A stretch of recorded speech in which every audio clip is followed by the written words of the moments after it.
ಬ್ರಹ್ಮಾಂತ ಗುರುವಃ ಸಾಕ್ಷಾತ್ ಜಿಷ್ಟಂ ದೈವಂ ಶ್ರೀಯಃಪತಿಃ ಆಚಾರ್ಯ ಶ್ರೀಮದಾಚಾರ್ಯ ಸಂತು ಮೇ ಜನ್ಮ ಜನ್ಮನೆ. ತಪೋ ವಿದ್ಯೆ ವಿರಕ್ತ್ಯಾದಿ ಸದ್ಗುಣೋಘಾಕರಾನಹಂ ವಾದಿರಾಜ ಗುರುಂ ವಂದೇ ಹಯಗ್ರೀವ ದಯಾಶ್ರಯಾನ್.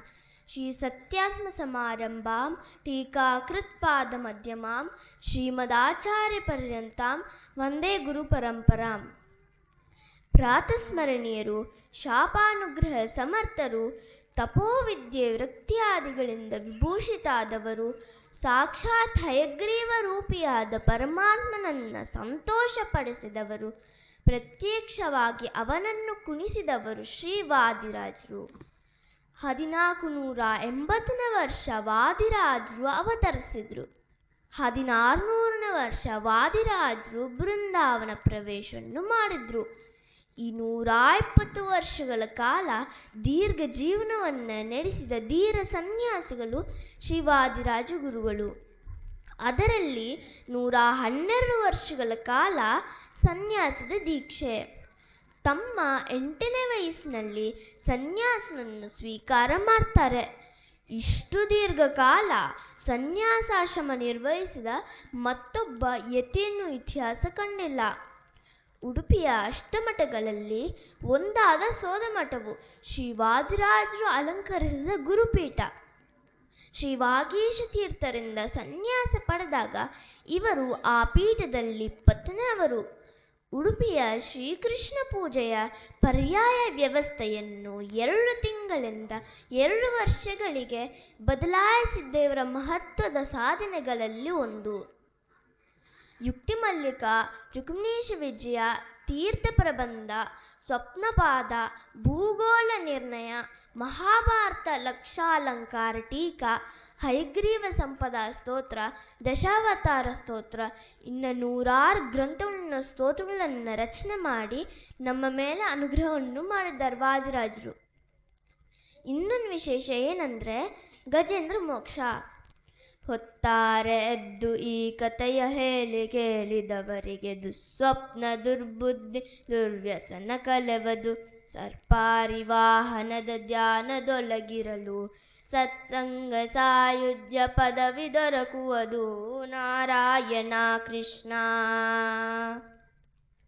ಏನ್ ಹೇಳ್ತಾರಂದ್ರೆ, ಬೆಳಿಗ್ಗೆದ್ದು ಕೂಡಲೇ ಯಾರಾದ್ರೂ ಗಜೇಂದ್ರ ಮೋಕ್ಷವನ್ನು ಪಠನ ಮಾಡ್ತಾರೋ ಕೇಳ್ತಾರೋ ಅವರಿಗೆ ದುಸ್ವಪ್ನ ದುರ್ಬುದ್ಧಿ ಬರೋದಿಲ್ಲ. ಗಜೇಂದ್ರ ಕಾಡಲ್ಲಿ ತರುವಾಗ ನೀರ್ ಹತ್ರ ಬರ್ತಾರೆ. ಅಲ್ಲಿ ನೀರು ಕುಡ್ದು ಆಟಾಡ್ತಾ ಇರ್ತಾರೆ. ಅವಾಗೆ ಮೊಸಳಿ ಬಂದು ಗಜೇಂದ್ರನ ಕಾಲನ್ನ ಹಿಡ್ಕೊಂಬತ್ತೆ. ಗಜೇಂದ್ರ ಬಿಡಿಸ್ಕೊಂಬಕ್ ಪ್ರಯತ್ನ ಪಡ್ತಾರೆ, ಆದ್ರೆ ಆಗೋದಿಲ್ಲ. ಅವಾಗೆ ಗಜೇಂದ್ರ ದೇವ್ರನ್ನ ಕರೀತಾರೆ. ಗಜೇಂದ್ರ ಮೋಕ್ಷೊಳಗೆ ದೇವ್ರು ಹೆಂಗ್ ಓಡ್ಕೊಂತ ಬರ್ತಾರೆ ಅಂಬುದನ್ನ ಹೇಳಿದ್ದಾರೆ. ಹೆಂಗ್ ಓಡ್ಕೊಂತ ಬರ್ತಾರಂದ್ರೆ, ಲಕ್ಷ್ಮೀದೇವಿ ಕೂಡ ಹೇಳಂಗೆ ಭಕ್ತನ ಕಾಪಾಡ್ಬೇಕಂತ ಓಡ್ಕೊಂತ ಬಂದು ಭಕ್ತನ ಕಾಪಾಡ್ತಾರೆ. ಶಂಖ ಚಕ್ರಗಳೆಲ್ಲವೆಂದು ಶಂಕಿಸದೆ ಬಿಂಕದಿಂಗರುಡನ್ನ ಪೆಗಲೇರಿ ಕೊಲದೆ, ಪಂಕಜಾಕ್ಷಿಯ ಕೂಡ ತಾನೂ ಸರಿಸದೆ ಪಂಕಜನಾಭ ಬಂದನು ಕೊಲದ ಕಡೆಗೆ. ನಾರಾಯಣ ಕೃಷ್ಣ. ಎಂಥ ಚರಿತ್ರೆ ಗಜೇಂದ್ರ ಮೋಕ್ಷ. ಉಡುಪಿ ಹತ್ರ ಕುಂಬಾಸಿ ಎಂಬ ಕ್ಷೇತ್ರ ಇದೆ. ಆ ಕುಂಬಾಸಿ ಎಂಬ ಕ್ಷೇತ್ರ ಹತ್ರ ಹೂವಿನ ಕೆರೆ ಎಂಬ ಊರದೆ. ಆ ಹೂವಿನ ಕೆರೆ ಎಂಬ ಊರಿನಾಗೆ ರಾಮಾಚಾರ್ಯನ ಸರಸ್ವತಿ ದೇವಿ ಎಂಬ ದಂಪತಿಗಳಿದ್ರು. ಅವರಿಗೆ ಒಂದು ಮಗು ಅದೆ.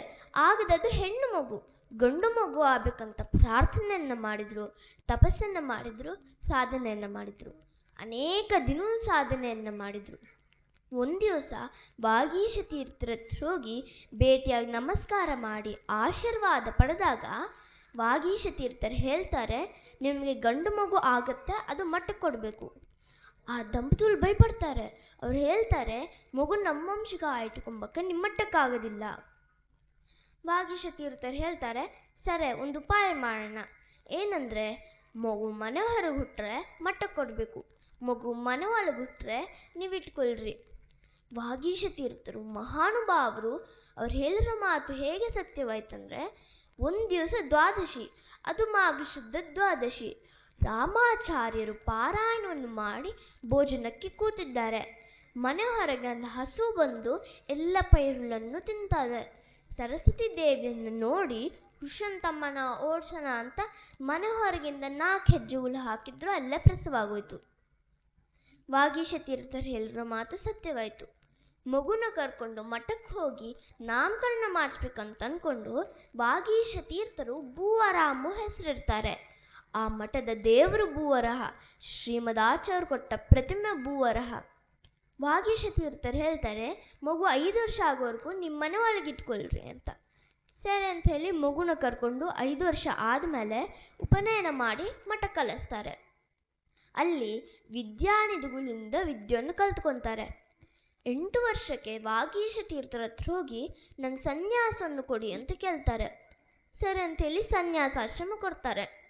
ಅವಾಗಿಂದ ಭೂವರಾಮ ಹೆಸರು ವಾದಿರಾಜರಂತಾಗದೆ. ಸನ್ಯಾಸಾಶ್ರಮ ಬಂದು ಕೆಲವು ದಿನ ಆದಮೇಲೆ ತೀರ್ಥಯಾತ್ರಕ್ಕೆ ಹೋಗ್ತೀನಿ ಅಂತ ಹೇಳ್ತಾರೆ. ಸರಿ ಅಂತ ಹೇಳಿ ಎಲ್ಲ ರೆಡಿ ಮಾಡುತ್ತಾರೆ. ಅವಾಗೆ ರಾಮಾಚಾರ್ಯನ ಸರಸ್ವತಿ ದೇವಿ ದುಃಖ ಪಡ್ತಾರೆ. ವಾದಿರಾಜರು ತಮ್ಮಂತ ಪ್ರತಿಮೆಯನ್ನು ರಚನೆ ಮಾಡಿ ಅವರ ತಂದೆ ತಾಯಿ ಕೊಟ್ಟು ಸಮಾಧಾನ ಮಾಡ್ತಾರೆ. ಸಮಾಧಾನ ಮಾಡಿದ್ಮೇಲೆ ತೀರ್ಥಯಾತ್ರಕ್ಕೆ ಹೋಗ್ತಾರೆ. ಅಲ್ಲಿ ಸಂಚಾರ ಮಾಡ್ತಾ ಇರುವಾಗ ಒಂದು ಊರು ಬರ್ತಾರೆ. ಆ ಊರಿನಾಗೆ ಜಾಗೀರ್ದಾರ ಶ್ರೀಮಂತ, ಅವರ ಮನೆಯಲ್ಲಿ ಮದುವೆ ನಡೀತದೆ. ಅವರ ವಧುವಲ್ಲಿ ಕೂತಿದ್ರು. ಅವರ ಪೇಟವನ್ನು ಸುತ್ತಕೊಂಡಿದ್ರು. ಇದ್ದಕ್ಕಿದ್ದಂಗೆ ಅವರ ತಲೆ ತಿರುಗಿ ಕೆಳ ಬಿದ್ದು ಸತ್ತೋದ್ರು. ಏನಾಯಿತು ಅಂತ ತಿಳ್ಕೊಂಬಷ್ಟೊಳಗೆ ತಲೆಯಿಂದ ಒಂದು ಹಾವು ಬಂದಿದೆ. ಆ ಹಾವು ಅವರ ತಲೆನ ಕಚ್ಚಿ ಅವರ ತಲೆ ತಿರುಗಿ ಕೆಳ ಬಿದ್ದು ಸತ್ತೋದ್ರು. ಎಲ್ಲ ಉಪಾಯವನ್ನು ಮಾಡಿದ್ರು, ಏನು ಸಾಧ್ಯವಾಗಿಲ್ಲ.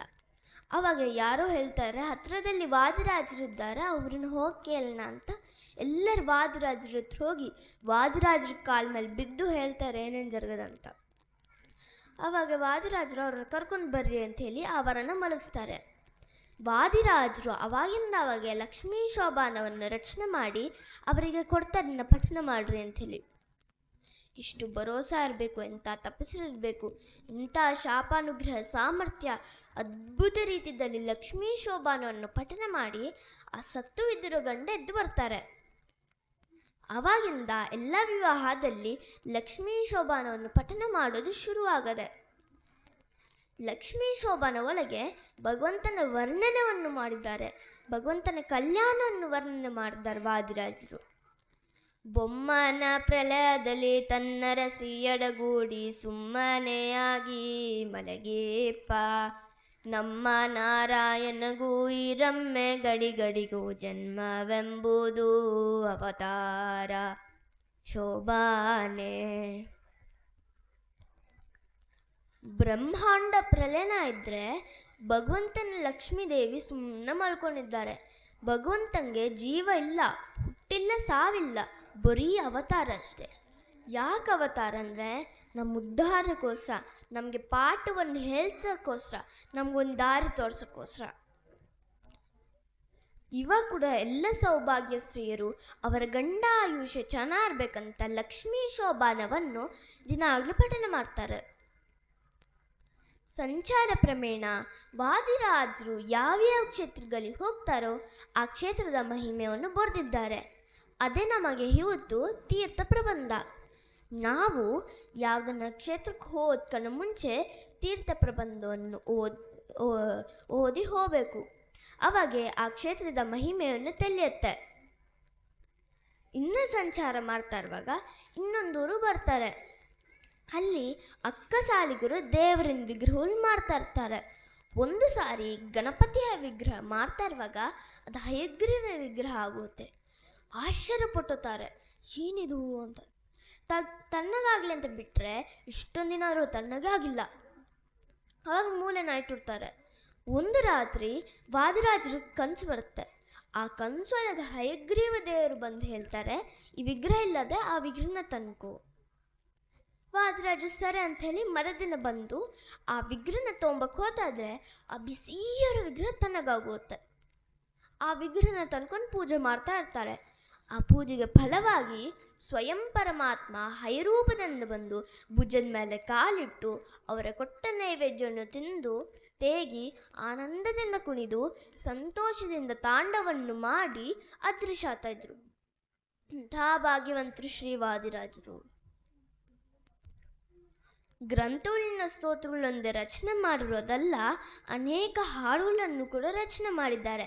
ಅದರಲ್ಲಿ ಒಂದು ನೆನವೆನ್ನನು ದಿನ ನೀಲ ನೀರದ ವರ್ಣನ ಗುಣರನ್ನನ, ನೆನವೆನನು ದಿನ ನೀಲ ನೀರದ ವರ್ಣನ ಗುಣರನ್ನನ, ಮುನಿಜನ ಪ್ರಿಯ ಮುದು ಉಡುಪಿನ ರಂಗನಾದಯ ಪಾಂಗನ, ಮುನಿಜನ ಪ್ರಿಯ ಮುದ್ದು ಉಡುಪಿನ ರಂಗನಾದಯ ಪಾಂಗನ, ಮುನಿಜನ ಪ್ರಿಯ ಮುದ್ದು ಉಡುಪಿನ ರಂಗನಾದಯ ಪಾಂಗನ, ನೆನವೆನನು ದಿನ ನೀಲ ನೀರದ ವರ್ಣನ ಗುಣರನ್ನನ. ಈ ಹಾಡೇನೆಂದ್ರೆ ಭಾಗವತದ ದಶಮಸ್ಕಂದ ಕೃಷ್ಣ ಲೀಲೆಯನ್ನು ವಾದಿರಾಜರು ಹಾಡ ರಚನೆ ಮಾಡಿ ನಮಗೆ ಕೊಟ್ಟಿದ್ದಾರೆ. 1600ನೇ ವರ್ಷ ಪಾಲ್ಗುಣ ಬಹುಳ ತೃತೀಯ ದಿವಸ ವಾದಿರಾಜರು ಸೋದೆ ಕ್ಷೇತ್ರದಲ್ಲಿ ಬೃಂದಾವನ ಪ್ರವೇಶವನ್ನು ಮಾಡಿದ್ದಾರೆ. ಇವಾಗ ಕೂಡ ಕೋಟಿ ಕೋಟಿ ಜನ ವಾದಿರಾಜನ ದರ್ಶನ ಮಾಡಕ್ ಹೋಗ್ತಾ ಇದ್ದಾರೆ. ಇಂದಿಗೂ ಹಲವಾರು ಜನಗಳನ್ನು ಅನುಗ್ರಹವನ್ನು ಮಾಡ್ತಿದ್ದಾರೆ ವಾದಿರಾಜರು. ಇಂಥ ವಾದಿರಾಜ ತೀರ್ಥ ಸ್ವಾಮಿಗಳ ಪಾದಾರ ವೃಂದಗಳಿಗೆ ನನ್ನ ಪುಟ್ಟ ನುಡಿಯನ್ನು ಸಮರ್ಪಣೆ ಮಾಡ್ತಾ ಈ ಮಾತುಗಳನ್ನು ಮುಗಿಸ್ತೇನೆ. ಈ ಅವಕಾಶ ಕೊಟ್ಟ ಹರಿಣಿಯತ್ತೆಗೆ, ಪಾಠ ಮಾಡಿರೋ ಸಂಜನಕ್ಕಂಗೆ ನನ್ನ ನಮಸ್ಕಾರಗಳು. ಹರೇ ನಮಃ. ಶ್ರೀಕೃಷ್ಣಾರ್ಪಣಮಸ್ತು.